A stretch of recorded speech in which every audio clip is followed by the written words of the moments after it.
If I could just start by asking you to give us your name and a little short bio.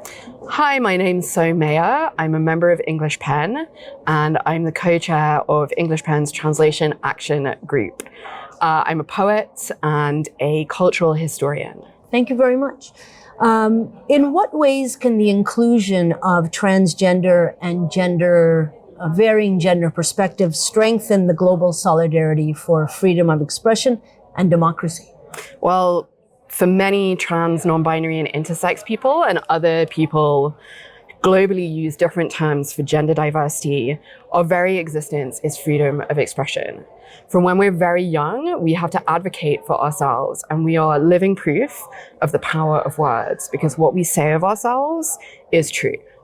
So every day we define and defend ourselves, and we use language to develop solidarity. And these are skills that we are using in our community and that we use in solidarity with Palestine, with migrant movements, with bodily autonomy rights for all. And they are also there for the freedom of expression and democracy movement. ILGA Europe have just announced a democracy lab that will fund LGBTQ organizations to work on strengthening democracy, with the recognition that I'm quoting here from their website: in recent years, as many countries have faced democratic backsliding in the context of Europe and Central Asia, LGBTI organizations have been at the forefront of civic participation and the defense of democratic values, which is another way of saying that with migrants and with Palestinian people and allies, we are the canaries in the coal mine. And where they are burning our books, our bodies will be next. It sounds like you're saying that it begins with us and it won't stay there. Absolutely. I think that for various historical reasons, trans and gender diverse people are the current canaries, along with migrants and Palestinian people and allies. I want to stress that. There are three communities that many governments, including those that claim to be defenders of liberal human rights, have decided are the disposable ones. And if they can create that consensus through media narratives perpetuated by respectable broadsheets, by national broadcasters, by mainstream publishing, then everyone else's rights will follow.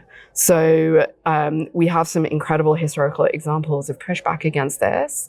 So I was thinking about the Howell trial and how it was Lawrence Ferlinghetti of City Lights and Allen Ginsberg who led to the liberalization of publishing in the US and the end of the Comstock laws, which are being brought back now, which will not only stop publications from circulating, but also medication abortion, hormones, and other necessary medications that are used by people that governments consider non-people.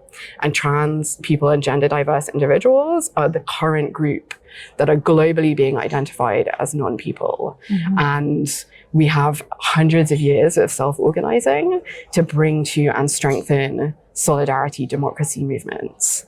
So I was very moved to learn that here in Poland, where some of my family came from, I could say of myself in Yiddish, I'm nishahin und nishaher, which comes from Isaac Bashev's singer's story Yentl, and it means a little bit of this and a little bit of that. So all you Barbara Streisand fans out there, Yentl is non-binary.